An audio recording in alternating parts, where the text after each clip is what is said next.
Assalamualaikum warahmatullahi wabarakatuh. Bertemu lagi dengan saya di channel Cerita Misterius.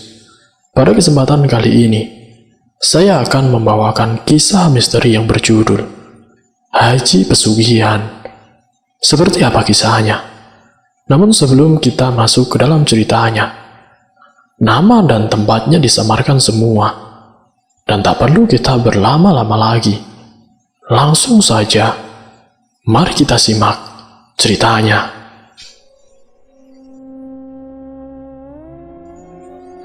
Satu kisah tentang pengalaman hidup yang kelam, yaitu tentang anak-anaknya yang berusia 1-3 tahun ini tidak bisa merasakan hidup yang lama.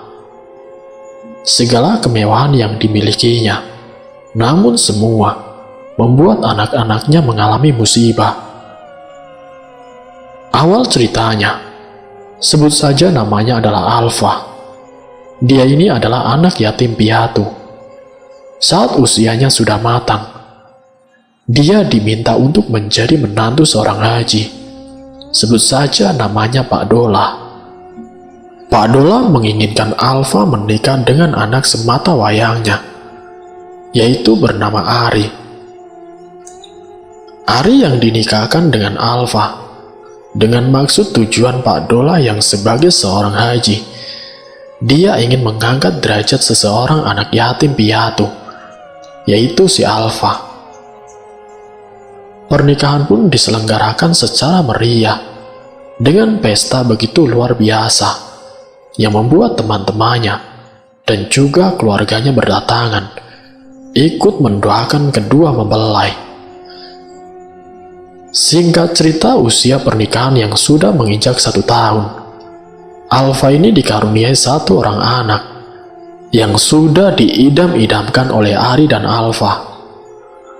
Namun usia anaknya yang baru menginjak 1 tahun, tanpa ada sebab yang jelas, secara tiba-tiba mengalami kejang-kejang yang akhirnya tidak bisa tertolong dan membuat anak itu meninggal dunia secara mendadak. Di 1 tahun pertama tentang anaknya yang meninggal, tidak ada kecurigaan sama sekali. Tapi di sini setelah anaknya si Alfa meninggal dunia, membuat harta yang dimiliki oleh Ari semakin melimpah karena dimodali oleh orang tuanya untuk membuka suatu usaha, dan usaha yang dilakukannya berkembang sangat pesat. Tidak ada satupun kendala, semuanya lancar saja. Di sini Alfa sendiri tidak menaruh curiga terhadap kekayaan suaminya, karena Ari ini adalah sebagai anak sematawayang seorang haji. Ia tekun beribadah, tekun melakukan apa saja yang menyangkut tentang agama.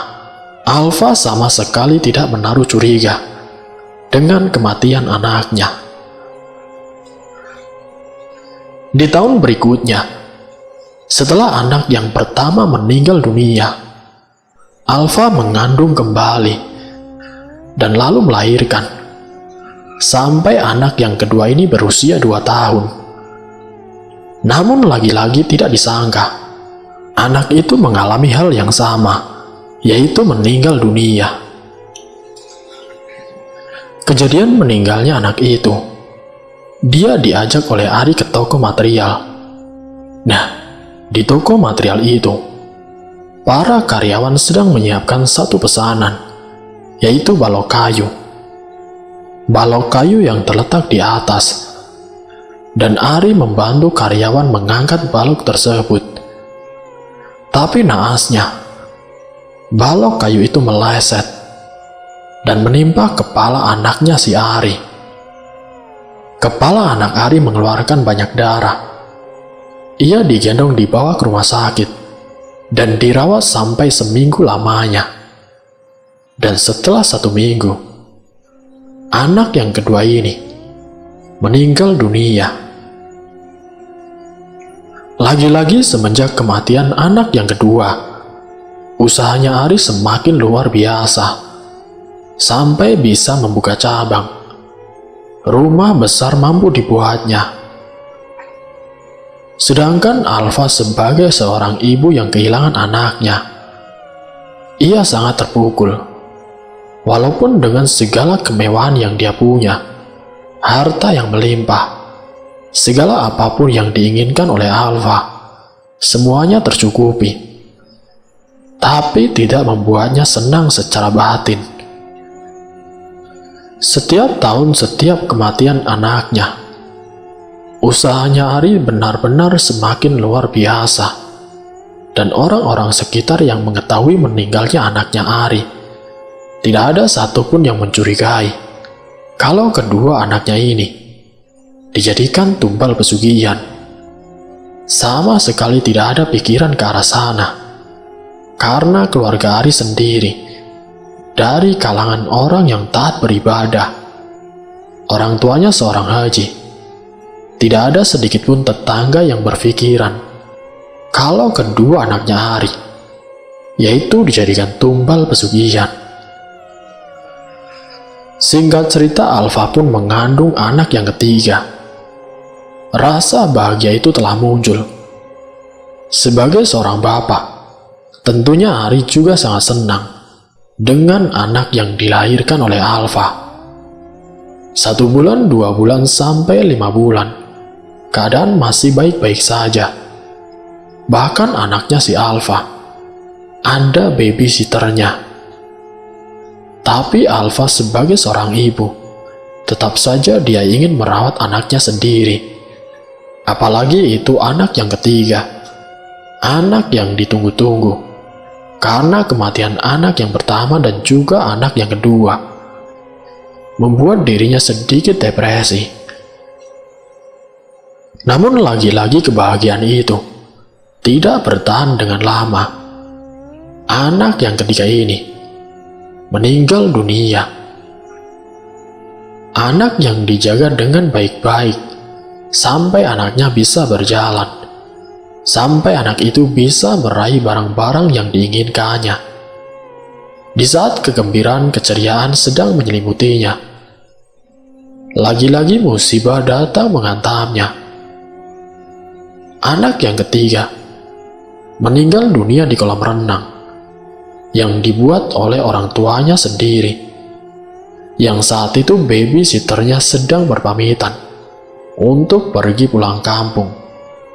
Sementara Alfa dan suaminya tidak tahu kalau anak yang berusia 3 tahun itu keluar dari rumah menuju kolam renang, yang membuat anak itu meninggal dunia. Alfa menangis meronta-ronta sampai hampir 1 minggu. Alfa tidak mau makan, tidak mau keluar kamar, dan depresinya semakin parah. Ari sebagai seorang suami sempat mendatangkan psikolog untuk membantu menyembuhkan si Alfa. Lagi-lagi entah dari mana datangnya setelah meninggalnya anak yang ketiga ini, usaha yang dikelola oleh Ari sepertinya tidak ada halangan dan hambatan. Sementara orang tua Ari yang mendengar kabar tentang kematian anaknya, beliau malah memberikan ucapan selamat kepada Ari. "Selamat nak, kamu sudah menjadi anak yang sukses. Anak yang bisa mengangkat derajat keluarga." Alfa yang melihat dan mendengar itu sempat kebingungan, dan ia pun terheran-heran. Bagaimana tidak heran, seorang haji, seorang kakak yang seharusnya merasa sedih karena kehilangan 3 cucunya, tapi rasa sedih itu sama sekali tidak terlihat. Justru raut wajah bahagia yang terpancar di wajah orang tuanya si Ari. Sampai singkat ceritanya, Alfa kini bisa melahirkan anak yang keempat. Setelah mereka bina rumah tangga hampir 10 tahun, kini anak yang dilahirkan adalah anak kembar. Belum genap 1 tahun, baru berusia 9 bulan. Kesedihan kembali menyambutnya. Alfa lagi-lagi harus kehilangan anaknya. Dia merasa seperti Tuhan itu tidak adil karena merenggut kebahagiaannya. Anak yang dilahirkan selalu meninggal dunia. Dia berusaha menenangkan hatinya, memohon meminta petunjuk dengan Sang Pencipta, yaitu Allah Subhanahu wa Ta'ala. Semoga apa yang menjadi musibah-musibah di tahun-tahun sebelumnya menjadi pembelajaran dan tidak akan terjadi kembali. Dengan ketakwaannya si Alfa, dia mendapatkan petunjuk dari mimpinya. Di dalam mimpinya, Alfa bertemu dengan ayahnya yang sudah almarhum. Ayahnya berujar, "Tinggalkan suamimu, tinggalkan." Mimpi itu datang berulang-ulang.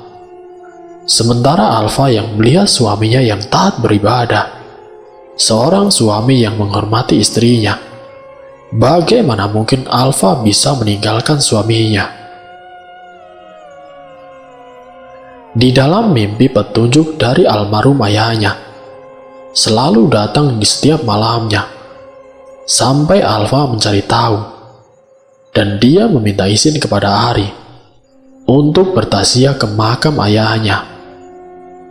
Alfa pun berangkat ke makam ayahnya. Tapi sebelum Alfa sampai ke pemakaman, dia ke rumah keluarganya terlebih dahulu. Alfa disambut baik oleh keluarganya, oleh kerabatnya. Dia meminta agar salah satu keluarganya mendampingi ke makam ayahnya. Sesampainya di makam, Alfa menangis terseduh-seduh dengan menceritakan mimpi yang sedang dialaminya. Dia pun bercerita kepada keluarganya, lalu dirinya mendapat petunjuk lewat mimpinya kalau Alfa harus berpisah dengan suaminya. Lalu keluarganya Alfa menyarankan agar Alfa mendatangi sesepuh di kampung. Mendapatkan saran seperti itu, mereka berdua dengan salah satu kerabatnya berangkat ke rumah sesepuh dengan diantar oleh sopir pribadinya. Sesampainya di rumah sesepuh desa, Alfa lalu bertanya, "Mbah, apa maksud mimpi saya, Mbah? Kenapa ayah saya yang sudah meninggal selalu memberikan petunjuk kepada saya kalau saya harus berpisah dengan suami saya? Apa artinya itu, Mbah?" "Yang di dalam mimpimu itu bukanlah ayahmu. Dia hanyalah jin yang menyerupai ayahmu. Itu sebagai pengingat untukmu, karena mimpi itu datangnya berkali-kali. Itu sebagai pengingat untukmu. Lewat mimpi itu, dia memintamu untuk berpisah dengan suamimu. Dia tidak bermaksud untuk memisahkan segala-galanya.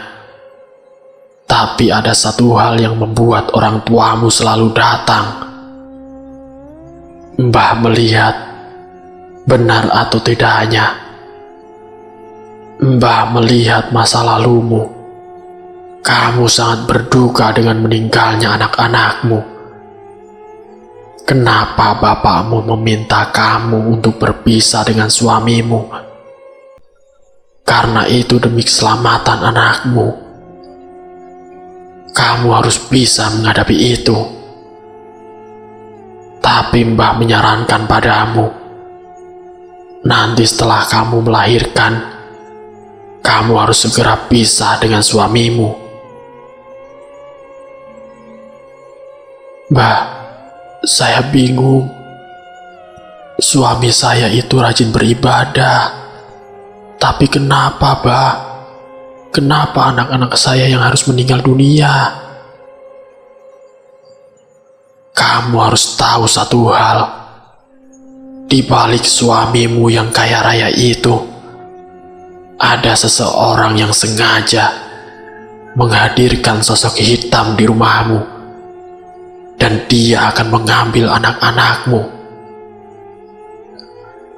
Maksudnya apa, Mbah? Mbah melihat, wallahu alam, Mbah lihat ada yang tidak benar, ada yang janggal, tapi bukan suamimu, tapi ada seseorang yang sengaja melakukan itu, dan itu orang terdekat dari suamimu. Terus, apa yang harus saya lakukan, Mbah? Apa saya harus tinggalkan suami saya? Ya, kamu harus berpikir, ngomong baik-baik dengan suamimu. Singkat ceritanya, Alfa dan juga keluarganya balik lagi ke rumah.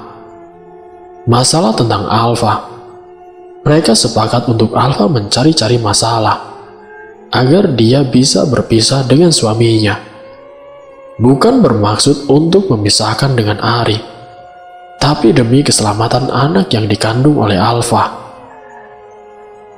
Alfa memang menginginkan secara lahir batin agar anak itu bisa dibesarkan bersama suaminya. Namun mau tidak mau, Alfa akhirnya mengikuti saran keluarganya. Setelah urusan itu selesai, Alfa kembali lagi ke rumah, di mana dia tinggal bersama sang suami. Dia menemui suaminya. Setelah beberapa hari mendapatkan petunjuk, dalam kehamilan usia yang baru 5 bulan, Alfa dengan sengaja mencari-cari masalah. Sampai singkat ceritanya, suaminya setiap hari marah-marah melihat kelakuan si Alfa. Bahkan pernah tidak pulang ke rumah karena jengah melihat si Alfa. Alfa pun tidak mempermasalahkan hal itu, karena memang sengaja dibuat oleh Alfa sendiri. Sampai singkatnya, Alfa melahirkan, dan ketika usia anaknya sudah 10 hari, Alfa resmi keluar dari rumah suaminya. Alfa berusaha menanggung beban berat karena dia merawat anaknya, tidak didampingi oleh suaminya. Sebenarnya Alfa tidak kuat, hatinya menangis pilu. Tapi mau bagaimana lagi? Alfa harus menjalani itu semua demi anaknya bisa hidup. Setelah resmi bercerai, Alfa kembali ke keluarganya dengan anak yang masih berusia 3 bulan. Dia rela meninggalkan suaminya. Dan setelah sebulan lamanya, dia pun mendengar kabar kalau orang tuanya si Ari yang perempuan telah meninggal dunia. Kini anak Alfa berusia 5 bulan. Namun Alfa mendengar kabar si Ari. Ari dikabarkan menikah lagi. Alfa yang tidak kuat melihat suaminya menikah. Alfa meminta izin kepada keluarganya dan juga kerabatnya agar mereka mengasuh anaknya. Dan Alfa meminta izin untuk berangkat menjadi TKW. Sementara keluarganya hanya mengiyakan apa yang menjadi pilihan si Alfa. Keinginan Alfa bisa terlaksana. Di usianya yang sudah tidak muda lagi, dia berangkat menjadi TKW di salah satu negara. Singkat ceritanya, sampai 15 tahun Alfa menjadi TKW. Sepulangnya Alfa ke rumah, anak Alfa yang sedari kecil diasuh oleh keluarganya, sehingga anak itu tidak mengenal orang tuanya sendiri.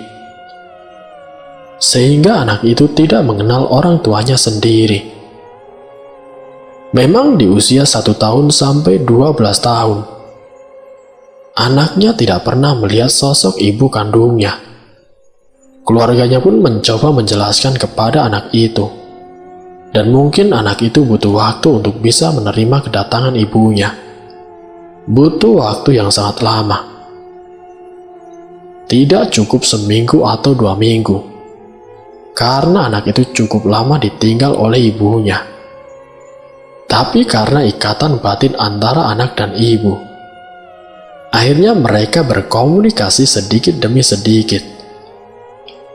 Sampai akhirnya anak itu bisa menerima kehadiran si Alfa sebagai sang ibu. Alfa pun memaklumi itu.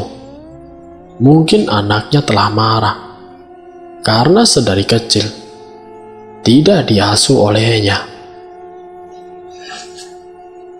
Alfa yang sudah sukses menjadi seorang TKW, ia mampu mendirikan rumah sendiri, mampu menyekolahkan anaknya di salah satu sekolah menengah kejuruan, dan Alfa merencanakan agar anaknya bisa sampai sarjana.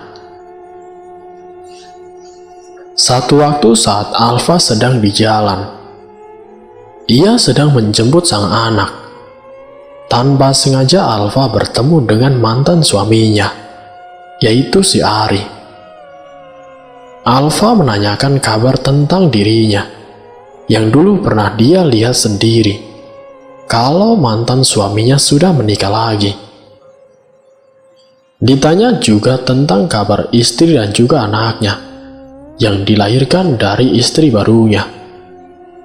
Namun ternyata di pernikahan yang kedua kalinya, Ari dan istrinya mengalami hal yang sama, seperti saat dengan Alfa.